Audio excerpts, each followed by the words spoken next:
Hirap na hirap gumalaw ang 30 anyos na si Irene. Panay hawak niya rin sa kanyang tiyan. Halos 2 taon na rin siyang labas-masok sa ospital. Nagsimula po yung sakit ni Mrs. Siya po ay na-diagnose po ng diabetes nung taong 2018. Pagkatapos po nung 2023, siya po ay na-diagnose po ng PTB. Sa sobrang dami po ng kanyang iniinom na gamot sa TB, nagsimula po ang pananakit ng sikmura. Hanggang sa araw-araw nang sumusuka at sumasakit ang tiyan ni Irene. Matapos ma-endoscopy, nakita na may fungal infection siya at na-diagnose ng bile reflux hypertensive vascular disease stage 2.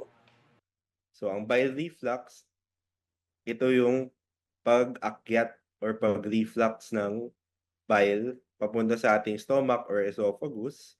Yung bile kasi irritating yan sa ating stomach or esophagus.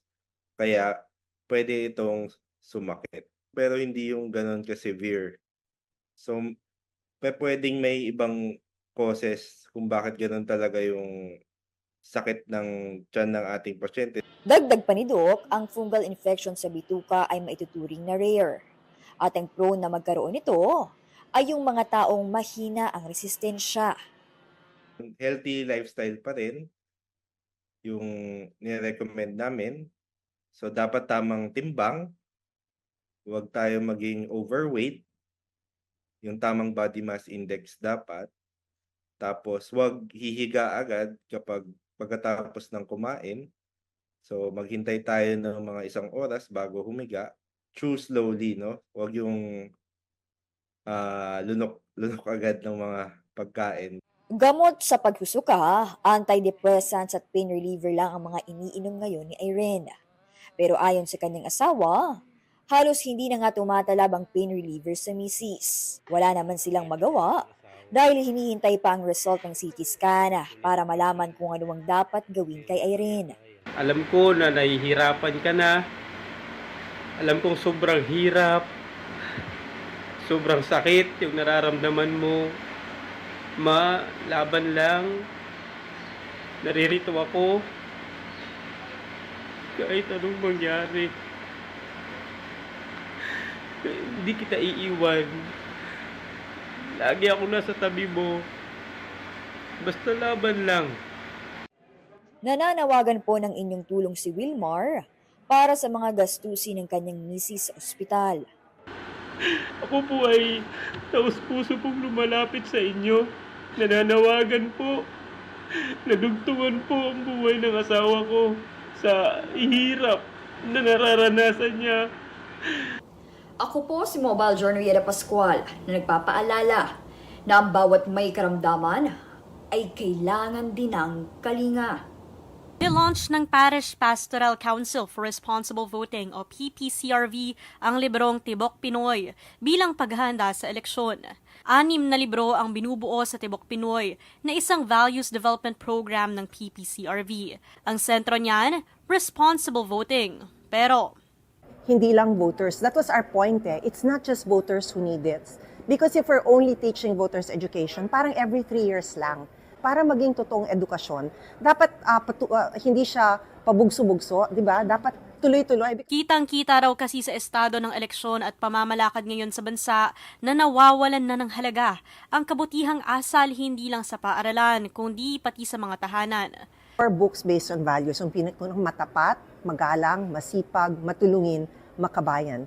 We broke those down according to the different publics and environments that a child or a voter is exposed to. Agaw pansin ang ika-6 na libro na tungkol sa panganib ng internet sa kabataan. We hear of so many children, while conducting this and studying, so many children lose their identities and get into danger in social media. So unang-una, we teach them how to keep themselves safe. Second, it's very important to teach them how to determine if something is fake ba, half-truth ba, deepfake ba, totoo ba. Naglalaman ng libro ng iba't ibang exercises at illustrations o comics. Ang bawat libro ay may podcast version at tutorial upang magamit. Ibabahagi ito sa mga center. Kasabay niyan, sinabi rin ni former COMELEC Commissioner George Garcia ang ilang pagbabago at paghahanda ng PPCRV para sa 2025 national and local elections. Mahalaga ang boto ng bawat Pilipino. At mahalaga rin na wasto ang desisyong gagawin natin sa pagsanay nito. Mobile Journal, Denise Valdesancho po, hatid ang mukha ng balita. Hinahilera ang classic scooters hanggang sa vintage na motor sa Philippine Motor Heritage Weekend. Kaya nakakahatak din ang event ng libo-libong motorcycle enthusiasts. Agaw pansin ngayong taon ang isang 1940 Harley-Davidson knucklehead na napagana pa. Pahirapan daw ang pag-restore at pagbuo nito dahil nakabasket na lang ang motor na makuha nila at wala pang manual na kasama. Kaya sulit ang pagod na mapagana nila ito. Sobrang grabe yung nervyos kanina, knowing na ang daming tao. 7 attempts ayaw niya umandar, pang 8. Yeah, umandar siya. Napaka-historical nung moment na yon. Sa ngayon, pag-aari na ang Harley-Davidson ni Kuya Kim Atienza. Ang ibang restaurant naman na aking nakausap, naikwento na ang kadalasang problema nila ay ang kakulangan ng pyesa. Kaya naman, kailangan i-fabricate ang mga ito. Pero, hindi lang pangpormahan ang motor na ito, pampamilya rin. Pinang-everyday ride ko siya. Dahil may angkas dito, nakakasama ko yung anak ko, yan, family, to ride, explore sa saan-saan. May mga artworks din na nakadisplay sa event na gawa mismo ng mga rider. Napakahalaga raw ng ganitong klaseng event para sa kanila, para makapag-relax at mabigyan ng time ang kanilang passion. Walang tatalo sa feeling na mabigyan ng oras ang iyong passion. Kasama ang mga taong hilig din ang kinagigiliwan mo. Mobile Journal, Ivan Taringki po hatid ang mukha ng balita.